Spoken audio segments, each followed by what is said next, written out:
Amados hermanos, en nombre del Señor Jesús, vamos a dar comienzo a nuestro estudio de esta noche, la continuación del estudio de la epístola a los romanos. Y para ello alabaremos el nombre del Señor con el himno número 30, el profundo amor de Cristo. Voy a tocar la flauta y quien desee cantar acompañándome, bienvenido. El profundo amor de Cristo.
Vamos a doblar nuestras rodillas para orar al Señor, invocando su dirección.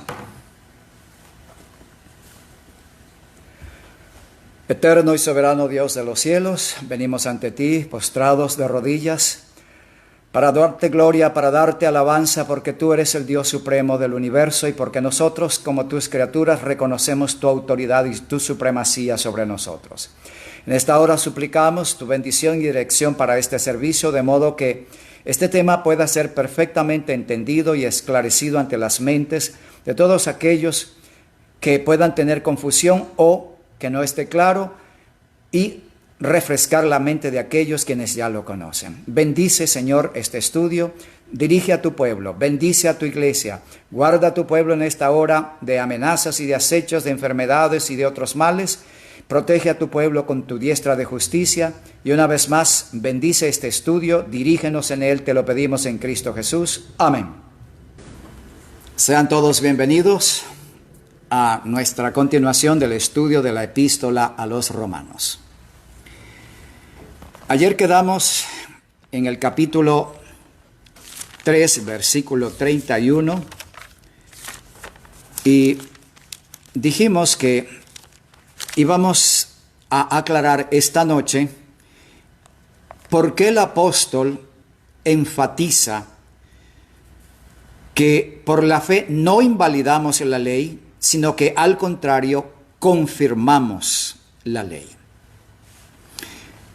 La palabra confirmar es afirmar, reafirmar, establecer y mantener firme y sólidamente una posición previa. Se reconfirma una idea, se restablece una idea, la vigencia de la ley de Dios. La ley de Dios nunca ha sido abolida, la ley de Dios nunca ha sido puesta a un lado ni alterada. Esa es la confirmación que quiere hacer el apóstol Pablo. Para entender este tema en profundidad, quiero aclarar algunos conceptos que no siempre están definidos en nuestra mente. Es decir, el concepto de justicia, justificación, y aún el concepto de fe no siempre es claro para el que estudia estas epístolas, y nos dejamos dirigir y nuestras ideas son directamente afectadas por los conceptos e ideas preconcebidas que hemos oído de tiempo atrás. Vamos a tener esta noche la aclaración de algunos conceptos. El primero de ellos, ¿qué es justicia? En la epístola a los romanos y en la epístola a los gálatas, este tema es el centro, la justicia de Cristo, la justicia por la fe. ¿Qué es justicia en primer lugar? Si tomamos la Biblia, tenemos en Deuteronomio capítulo 6, el versículo 25 nos dice: y tendremos justicia cuando cuidaremos de poner por obra todos estos mandamientos delante de Jehová nuestro Dios, como Él nos ha mandado. Este texto dice de manera categórica: tendremos justicia cuando obedezcamos la ley de Dios. Eso significa que justicia es obediencia a la ley de Dios. Bueno, ese es un concepto que hemos manejado en el mundo adventista todo el tiempo. Justicia es obediencia a la ley de Dios. De manera que esto no es nuevo para nosotros. Bien, pero veamos algo más. En Deuteronomio capítulo 6, el versículo 5 se nos dice: y amarás a Jehová tu Dios de todo tu corazón y de toda tu alma y con todo tu poder. Este versículo es familiar porque Jesús lo cita, ya lo vamos a ver al dar respuesta a una pregunta que se le hace. Y aquí está el segundo mandamiento que él citó en importancia o en orden de valor e importancia. No te vengarás ni guardarás rencor a los hijos de tu pueblo, mas amarás a tu prójimo como a ti mismo. Allí están las citas. Deuteronomio 19, 18. Quiero decir Levítico 19, 18. Bien, estas citas fueron mencionadas por Jesús, lo encontramos en Mateo 22, 36 al 40, cuando aquel maestro de la ley le hace la pregunta: Maestro, ¿cuál es el mandamiento grande en la ley? Y Jesús le dijo: amarás al Señor tu Dios de todo tu corazón y de toda tu alma y de toda tu mente. Este es el primero y el grande mandamiento. Y el segundo es semejante a este: amarás a tu prójimo como a ti mismo. De estos dos mandamientos depende toda la ley y los profetas. Notemos algo interesante. Cuando a Jesús se le pregunta por la esencia misma de la ley, el corazón, lo más importante de la ley, Jesús cita: amarás a tu Dios con toda tu mente, con todo tu ser, en una palabra, y a tu prójimo como a ti mismo. El apóstol Pablo también llega a la misma conclusión que ustedes ya están llegando. Veamos Romanos 13, 8 al 10. No debáis a nadie nada, sino amaros unos a otros, porque el que ama a su prójimo ha cumplido la ley. Porque no adulterarás, no matarás, no hurtarás, no dirás falso testimonio, no codiciarás. Y cualquier otro mandamiento en esta sentencia se resume: amarás a tu prójimo como a ti mismo. El amor no hace mal al prójimo, así que el cumplimiento de la ley es el amor. Interesante. De manera que la ley en esencia se resume en dos preceptos: amar a Dios y amar al prójimo. Disculpen. En una palabra, el amor es la ley y la ley es el amor. El espíritu de profecía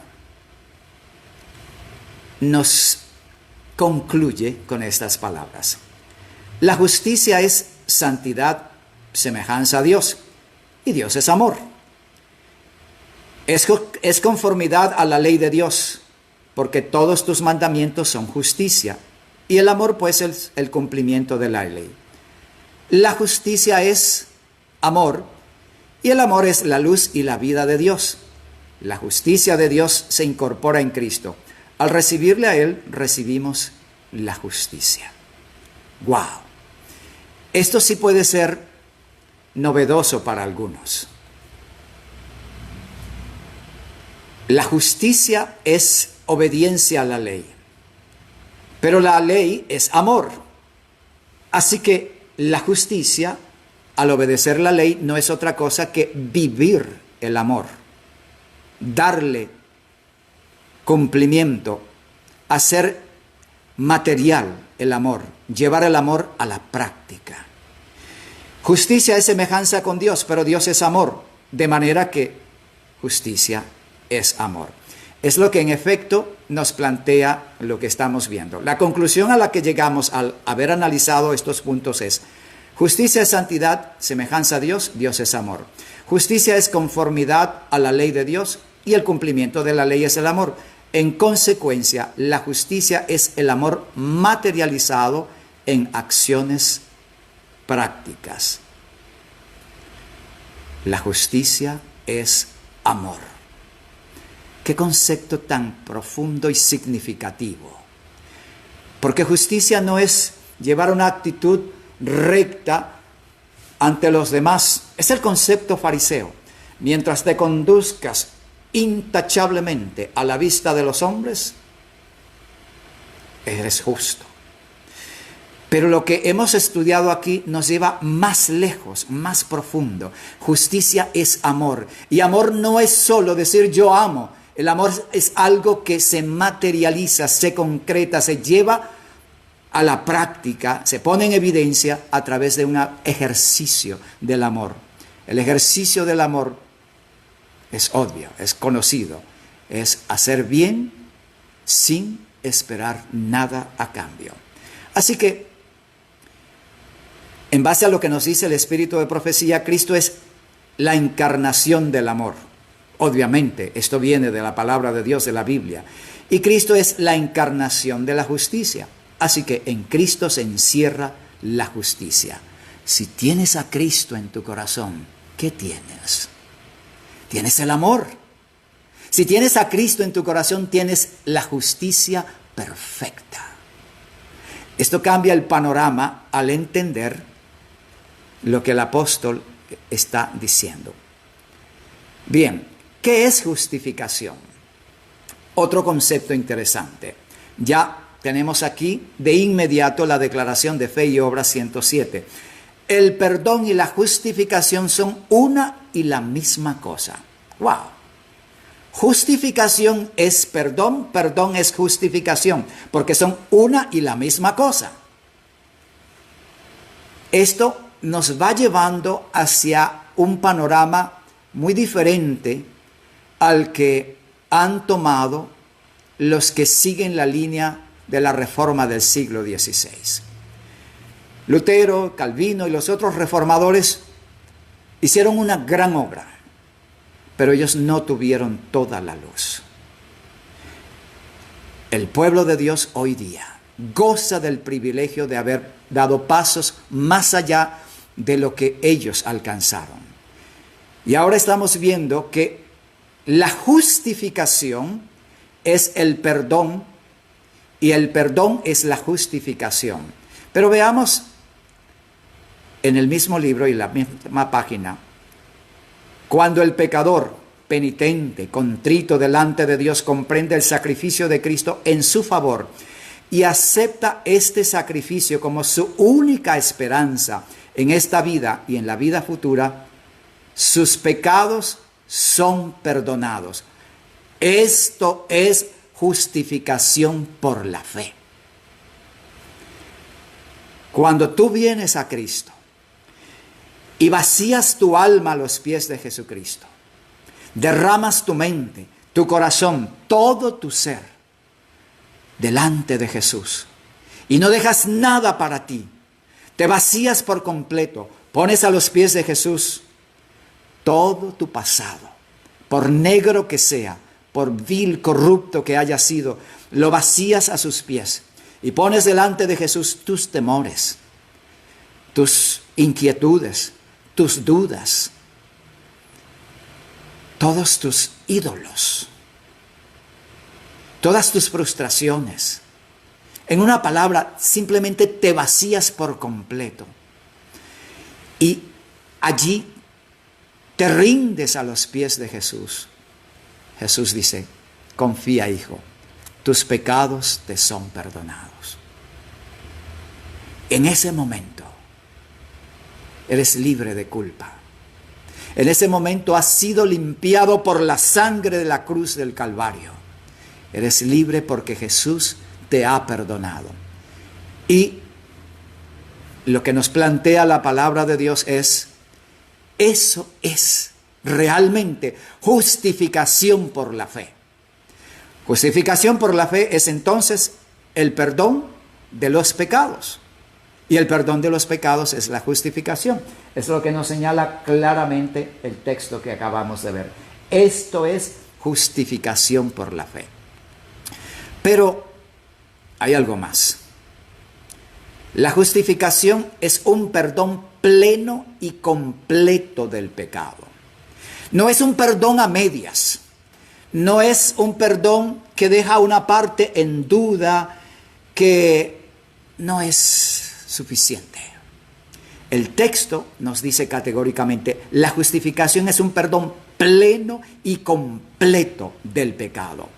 Un pecador es perdonado en el mismo momento en que acepta a Cristo por la fe. Se le atribuye la justicia de Cristo y no debe durar más de la gracia perdonadora de Dios. Maravilloso. Cuando, como he señalado anteriormente, te vacías por completo y no reservas nada para ti, sino que te abres en plenitud a los pies de Jesús, entonces allí eres lavado, eres limpiado, eres perdonado. Por eso la justificación es un perdón pleno, completo, perfecto. No hay que dudar de eso. Podemos tener la plena certeza de que realmente es así. Dice en Zacarías 3:4, porque esto que acabamos de leer del espíritu de profecía tiene un sólido fundamento en la palabra de Dios. Y habló el ángel y mandó a los que estaban delante de él diciendo, quitadle esas vestiduras viles. Y él le dijo, mira que he quitado de ti tu pecado y te he hecho vestir de ropas de gala. La ilustración en esa visión profética de Zacarías capítulo 3 es muy significativa. Zacarías, el sumo sacerdote Josué estaba vestido de vestiduras viles. Esas vestiduras viles representaban el pecado de la nación a la cual él representaba y su propia condición.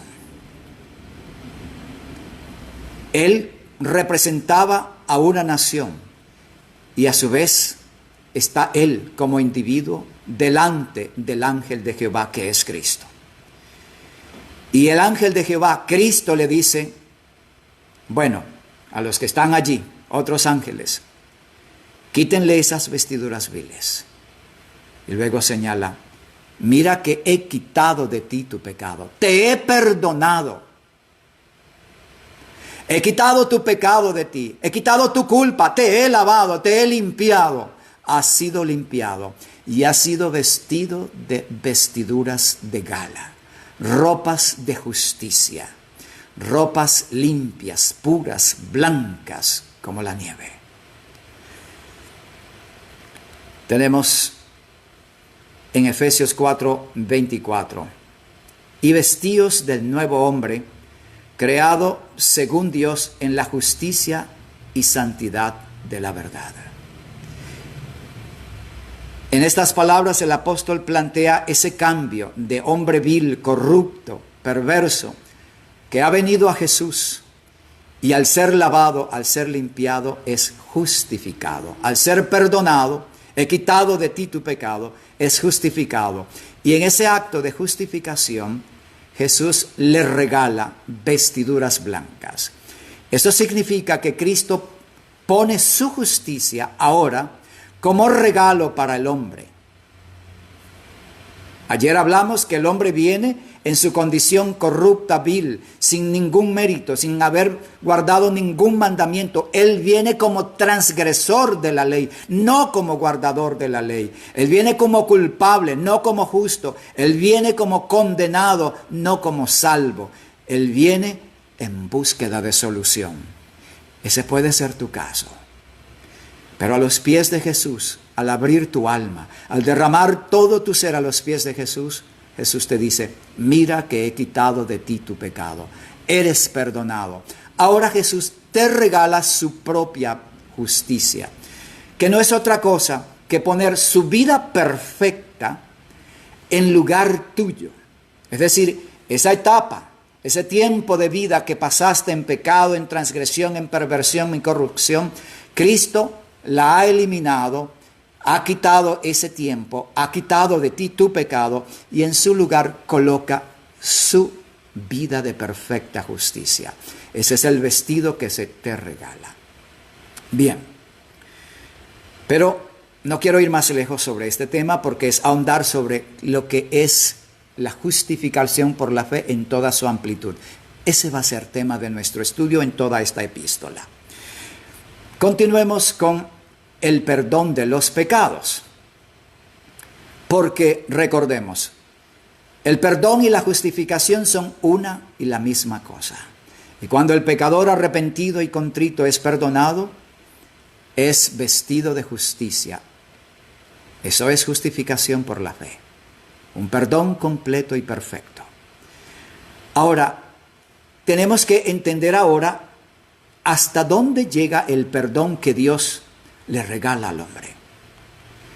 Veamos Isaías 1:18, nos dice la Biblia, venid luego, dice Jehová, y estemos a cuenta. Si vuestros pecados fueren como la grana, como la nieve serán emblanquecidos. Si fueren rojos como el carmesí, vendrán a ser como blanca lana. Pero no solo eso, también tenemos en Isaías 44:22, yo deshice como a nube tus rebeliones y como a niebla tus pecados. Tórnate a mí, porque yo te redimí.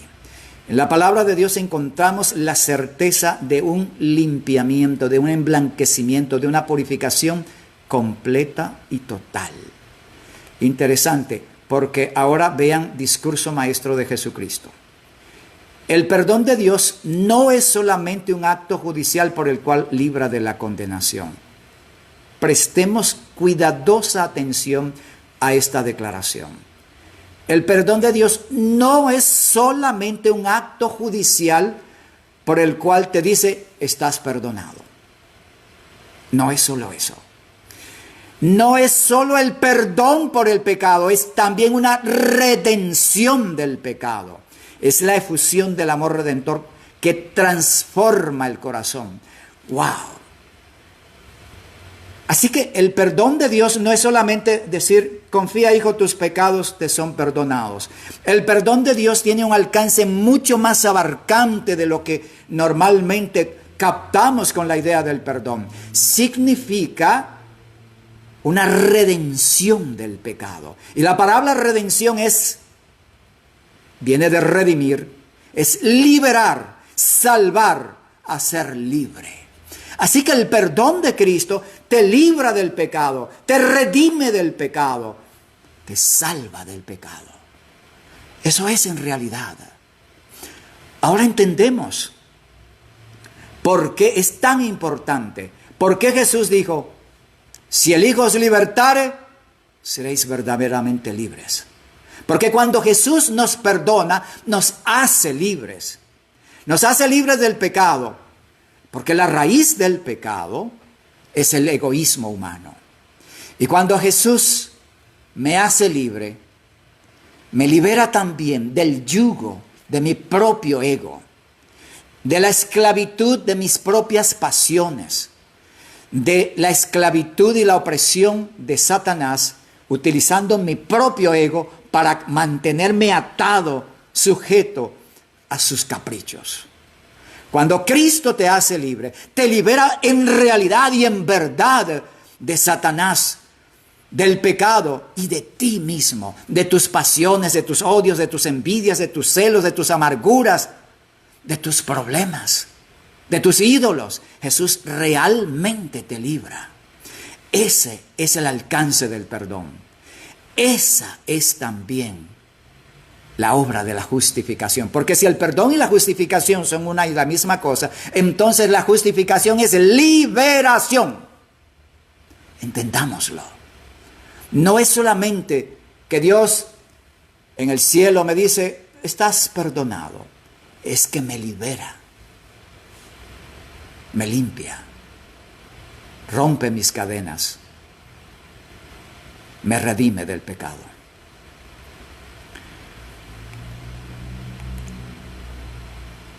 Palabras de vida del Gran Maestro 346. La religión de Cristo significa más que el perdón del pecado. Significa la extirpación de nuestros pecados, y atención a esto, y el henchimiento del vacío con las gracias del Espíritu Santo. Significa iluminación divina, regocijo en Dios. Significa un corazón despojado del yo y bendecido con la presencia permanente de Cristo. Amén, hermanos. Maravilloso. La extirpación de nuestros pecados, ya sabemos, el verbo extirpar significa arrancar, sacar de raíz. Cuando el cirujano extirpa un tumor, significa que lo extrae, lo saca por completo. De manera que la extirpación del pecado es sacarlo de la vida, quitarlo de la vida. Y luego dice, y el henchimiento del vacío con las gracias del Espíritu Santo. ¿Cuáles son esas gracias del Espíritu Santo? Amor, y amor es justicia. Gozo, paz, paciencia, benignidad, bondad, fe, mansedumbre, templanza. Contra tales cosas no hay ley. No hay ley que condene, no hay ley que acuse, no hay ley que tenga sentencia. Porque ahora vives limpio, libre en Cristo Jesús. Significa un corazón despojado del yo, porque el yo ha muerto. En el acto mismo de rendirte a Cristo, de vaciarte, en ese momento tú quedas a los pies de Cristo y tu ego muere. Es lo que nos dice la palabra de Dios. El Señor Jesús habla del nuevo nacimiento en ese momento. El apóstol Pablo habla de la muerte del viejo hombre en ese momento del arrepentimiento. Y el profeta Ezequiel nos habla de la transformación del corazón. Todo ello en ese momento. Eso es justificación. Signs of the Times. El que habita en Cristo es perfeccionado en el amor de Dios. Y sus propósitos pensamientos, palabras y acciones están en armonía con la voluntad de Dios, expresada en los mandamientos de su ley. No hay nada en el corazón del hombre que habita en Cristo que esté en conflicto con algún precepto de la ley de Dios. ¡Wow! Esto es tan significativo que es para detenerse y extasiarse en el significado de este concepto. No hay nada en el corazón del hombre que habita en Cristo, que se ha despojado del yo, que ha muerto al viejo hombre, que ha nacido de nuevo y que posee un corazón nuevo, donde reina Cristo, donde mora Cristo. No hay nada en esa persona que esté en conflicto con algún precepto de la ley de Dios. No, porque ahora, atención, con Cristo estoy juntamente crucificado y vivo no ya yo, mas vive Cristo en mí. Y lo que ahora vivo en la carne, lo vivo en la fe del Hijo de Dios, el cual me amó y se entregó a sí mismo por mí. Amados hermanos, ahora sí queda claro cómo confirmamos la ley. Porque cuando tú vienes a Cristo, el único que puede justificarte, es decir, el único que puede perdonarte, cuando tú vienes a Jesús como transgresor, como culpable, como condenado, sin mérito alguno, sin ley, sin justicia, Jesús está allí listo para perdonarte. Y al perdonarte, el hombre viejo muere. El hombre de pecado muere. Tu corrupción es eliminada. Tu perversión es limpiada. Eres vestido de la justicia de Cristo. Ahora, el texto anterior nos decía que Cristo pasa a morar en el corazón. Cristo reina en el corazón. Y Cristo es la encarnación del amor, que es la justicia. Cristo es la encarnación de la justicia, que es el amor. Y cuando Cristo reina supremo en tu corazón, cuando Cristo gobierna tu vida enteramente, cuando Cristo tiene potestad en tu mente, en tu corazón, en tu cuerpo, en tu alma, en su totalidad, y tú puedes decir como Pablo: estoy crucificado, ya no vivo yo, vive Cristo en mí. Y lo que vivo en la carne lo vivo en Cristo. Entonces, la ley, que es justicia, la ley que es amor, forma parte esencial de tu propia vida. Ahora la ley es parte de ti. Por eso confirmamos la ley por la fe, porque por la fe venimos a Jesús y nos entregamos a Él, nos rendimos a Él, nos sometemos a Él y vivimos en Él. Entonces ahora la justicia, que es el perdón, tiene lugar en mi persona y el efecto de la justificación se hace realidad en mi vida.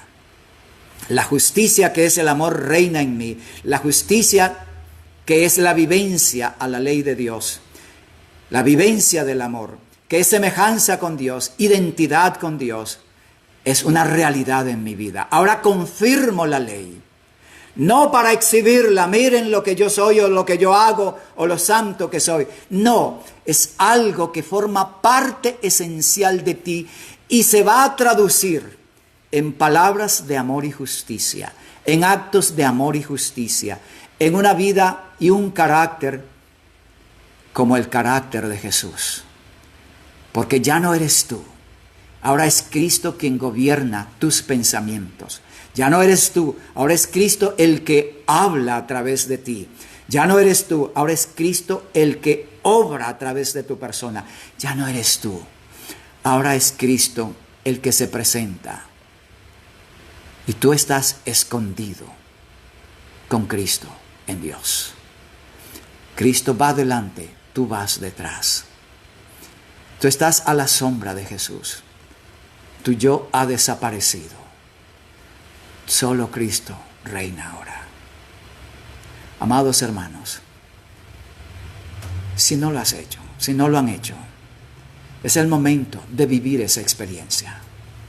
No lo dejemos para luego. No esperemos más tiempo. Los acontecimientos del mundo nos dicen que el tiempo es corto y debemos aprovechar esta oportunidad.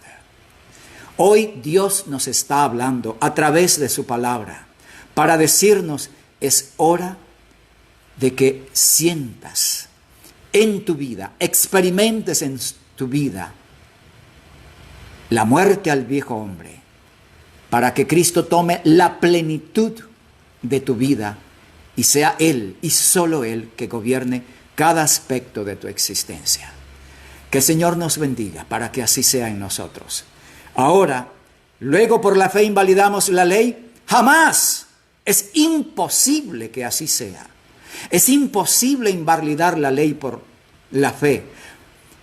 Por eso Pablo es enfático: en ninguna manera, es todo lo contrario. Ahora la ley va a encontrar plena expresión, plena vivencia, absoluto cumplimiento, perfecto cumplimiento, porque ya no obro yo, sino Cristo a través de mí. Y Cristo es justicia, y Cristo es amor, y la vivencia de la ley es el amor. Tú tienes el amor en tu vida, tú vives la ley. Tú tienes la justicia en tu ser, tú vives la ley. Porque Cristo vive en ti y Cristo va a vivir la ley a través de ti. Esa es la conclusión del apóstol. Que el Señor nos bendiga para que cada uno viva esta experiencia. Amén. Les invito a que doblemos nuestras rodillas para orar al Señor.